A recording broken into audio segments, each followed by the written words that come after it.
I'm going to start Detroit Lions defense at 4,400 in a couple plays this week. I feel that they can get to the passer. Offhand, we're looking at 2, 6, 10, 15 sacks on the season as a team. Monumental, no. They don't return kicks. They haven't done any of those special things, but I can't dump all this money in Philadelphia or in Denver this week. Denver would be the pick if you want to drop the $5,000. Philadelphia, I don't know about that high dollar value pick because Dallas does a really good job of protecting the quarterback and a really good job of protecting the football. So I think Philly's way overpriced this week. I wouldn't drop a nickel on that Philly defense this week. Well, the Jets at 4,700 might be interesting over the Browns. Possibly. If I was going to go, I still like our cheaper defenses. I think Denver, like I said, on the other side of the coin, if you have the money, and I did on a lot of my lineups that I did because I went cheap on my tight ends. If you do that, you'll have the money. I think they got 7 points against San Diego, and they lost. They're going to be pissed. And it's at Denver. So I expect them to get double digits as well. So, again, it's how much money do you have this week? Nothing really jumps out that says a must start.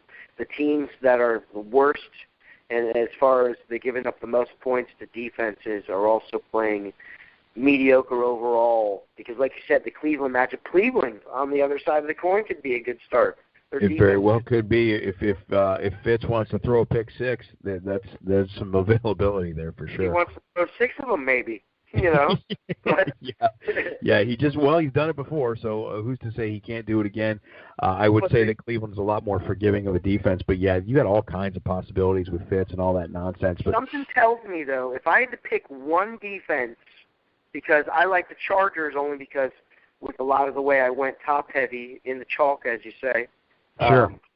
I didn't have much money left. Like on this one lineup I'm looking at, I'm at 0. That's why I had to go San Diego, and so I like them. But if one had to jump out at me this week that says it's going to be the Big Daddy and they're due for one, is the Kansas City Chiefs at Indy. Yeah, I see that. I think they're on a tear. They scored miserably at Pittsburgh at -2. I don't know how the hell that happened. They just got trucked that night. Big Ben and Antonio Brown went off on a Sunday night, but I like to see the Kansas City play. Justin Houston is back this week. That is a violent defense, a violent reactionary defense. Yeah, I like the play. And you remember those are the people that, the team that over the course of the last 3, 4, 5 years have put up monster numbers, like ridiculous numbers. Over the course of, they've been a top 3, top 5 defense for 5 years. Yeah, they sure have. On that note, my man, we got to get calling it a night here and move on to go watch a horrible football game. But for the sake of the podcast and being informed, we got to go watch it. That's just how it works. Well, keep your fingers crossed. I need a few guys to go off, and then maybe I'll have a story to tell next week. I would hope so. I hope fingers remain crossed. I did want to point out with everybody out there as we start to shut it down, Ty Montgomery for the Packers had a nice week last week. Listed as a wide receiver when the game started. He is listed as a running back this week. So please be careful when you go out there and look. Make sure you pay attention to Ty Montgomery as a running back this week. And at 6,400, he has very little value, I think, there. Yeah, he has little value, but in certain games, he's one of the only choices that's going to win money for you. So that's right, man. So on that note, fellas, we're out of here. Thank you very much for listening to the Lions Sports Talk podcast, our fantasy football edition. We will be back on Saturday.